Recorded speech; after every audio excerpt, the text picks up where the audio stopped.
ପ୍ରାକୃତିକ ବିପର୍ଯ୍ୟୟ ଦାଉ ସାଧୁଛି। ଅତୀତରେ ତ ବହୁତ ଥର ଆମେ ବନ୍ୟା ବାତ୍ୟା ଦେଖିଛୁ, କିନ୍ତୁ ଏଥର ମୌସୁମୀ ସମୟରେ ଷଷ୍ଠ ସପ୍ତମ ଥର ପାଇଁ ଲଘୁପାତ ଜନିତ ସମସ୍ୟା ଓଡ଼ିଶାରେ ସୃଷ୍ଟି ହେଲା। ବାଲେଶ୍ୱର ଭଳିଆ ଜିଲ୍ଲାରେ 6 ଥର ଆମେ ବନ୍ୟା ଦେଖିଲୁ।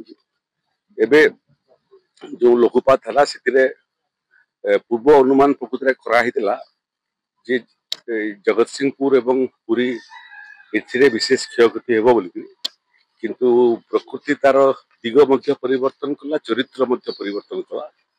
ଗଜପତି ଜିଲ୍ଲା, ରାୟଗଡ଼ା ଜିଲ୍ଲା ଏବଂ କଳାହାଣ୍ଡି ଜିଲ୍ଲା ବ୍ୟାପକ ଭାବରେ ପ୍ରଭାବିତ ହେଲା। ରାୟଗଡ଼ା ଜିଲ୍ଲାର କିଛି ଅଞ୍ଚଳ, କିଛି ଗାଁ କୁ ପାଣି ପଶିବା ଫଳରେ ଲୋକଙ୍କୁ ସ୍ଥାନାନ୍ତରିତ କରିବା ପାଇଁ ପଡ଼ିଲା ଏବଂ ସେମାନେ ଫେରିବାଟା ଆରମ୍ଭ କଲେଣି। କାଲି ଦିନଭର କୌଣସି ବର୍ଷା ବିଶେଷ କିଛି ହେଇନାହିଁ। କଳାହାଣ୍ଡିରେ ମଧ୍ୟ 8-9 ଖଣ୍ଡ ଗାଁ ପାଣି ଘେରରେ ଥିଲା ଏବଂ ଲୋକଙ୍କୁ ସ୍ଥାନାନ୍ତରିତ କରାହେଇକି ଯାହା ଯାହା ଆନୁଷାଙ୍ଗିକ ସାହାଯ୍ୟ ସହଯୋଗର ଆବଶ୍ୟକତା ଆମେ କରିଥିଲୁ। ସବୁଠୁ ବେଶୀ ପ୍ରଭାବିତ ଗଜପତି ଜିଲ୍ଲା ହେଲା ଏବଂ ଆଜିକାଲି ଗୋଟେ ନୂଆ ସମସ୍ୟା ଓଡ଼ିଶାରେ ସୃଷ୍ଟି ହେବାଟା ଆରମ୍ଭ କରିଛି। ସେଟା ହେଲା ମାଟି ସ୍ଖଳନ, ଯୋଉଟା ଭୂସ୍ଖଳନ ଫଳରେ ଯୋଉଟା ଆମର ଉତ୍ତର ପୂର୍ବାଞ୍ଚଳ ଭାରତ ବର୍ଷରେ ଆମେ ଦେଖୁଥିଲୁ, ସେଟା ଧୀରେ ଧୀରେ ଓଡ଼ିଶାରେ ମଧ୍ୟ ଆରମ୍ଭ ହେଲାଣି। ଗଜପତି ଜିଲ୍ଲା ପାହାଡ଼ ପର୍ବତପୂର୍ଣ୍ଣ ଜିଲ୍ଲା, ଯୋଉଠୁ ପଥର ଖସିବାଟା ମଧ୍ୟ ଆରମ୍ଭ ହେଲାଣି। ଜଣଙ୍କର ତ ପଥର ଖସିବା ଫଳରେ ଏବଂ ଦେହରେ ବାଜିବା ଫଳରେ ମୃତ୍ୟୁ ହେଲା। ଆଉ ଜଣଙ୍କର ମୃତଦେହ ଠାବ କରାହେଇଥିଲା, ତାକୁ ପୋଷ୍ଟମର୍ଟମ ପାଇଁ ପଠା ହେଇଛି। ପୋଷ୍ଟମର୍ଟମ ଆଜି ଆସିବ।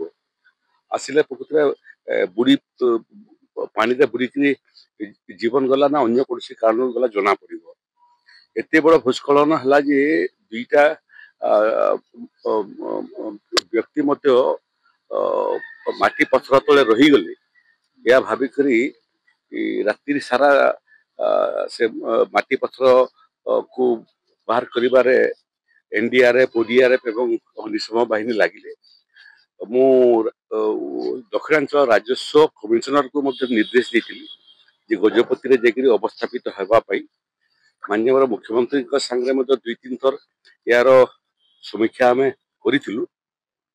ଆମର ଦକ୍ଷିଣାଞ୍ଚଳର ମନ୍ତ୍ରୀ ଶ୍ରୀଯୁକ୍ତ ବିଭୂତି ଜେନା, ଖଣି ଏବଂ ପରିବହନ ବିଭାଗର ମନ୍ତ୍ରୀ, ସେ ମଧ୍ୟ 2 ଦିନ ସେଠି ଅବସ୍ଥାପିତ ଥିଲେ। ଦିନ ରାତି ସେ କାମ କରିଛନ୍ତି। ଏବେ ପରିସ୍ଥିତି ସମ୍ପୂର୍ଣ୍ଣ ନିୟନ୍ତ୍ରଣାଧୀନ ଏବଂ ଗଲା 24 ଘଣ୍ଟା ଭିତରେ ବିଶେଷ ବର୍ଷା ନାହିଁ। ଆଜି ମଧ୍ୟ ବିଶେଷ ବର୍ଷାର ସୂଚନା ନାହିଁ।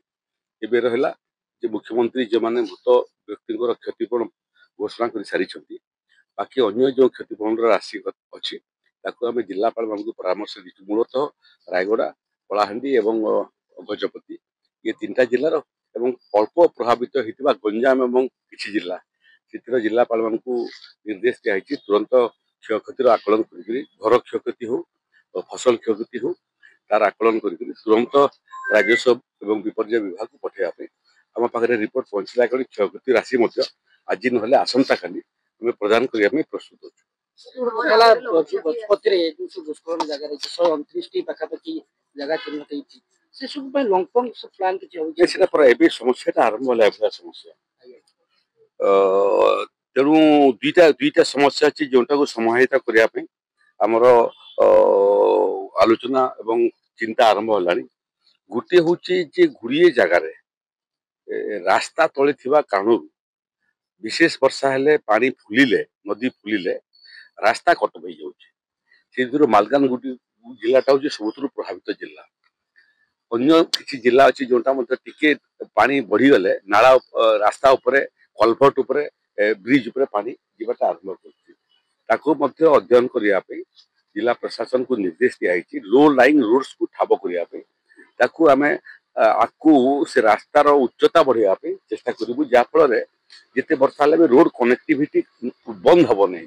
ରୋଡ କନେକ୍ଟିଭିଟି ବନ୍ଦ ହେଇଗଲେ ମୁଭମେଣ୍ଟ ବନ୍ଦ ହେଇଯାଉଛି। NDRF ଯିବେ, ODRF ଯିବ, ଅଗ୍ନିଶମ ବାହିନୀ ଯିବ, ରାସନ ଯିବ, ବ୍ୟାଟେରିଆଲ ଯିବ।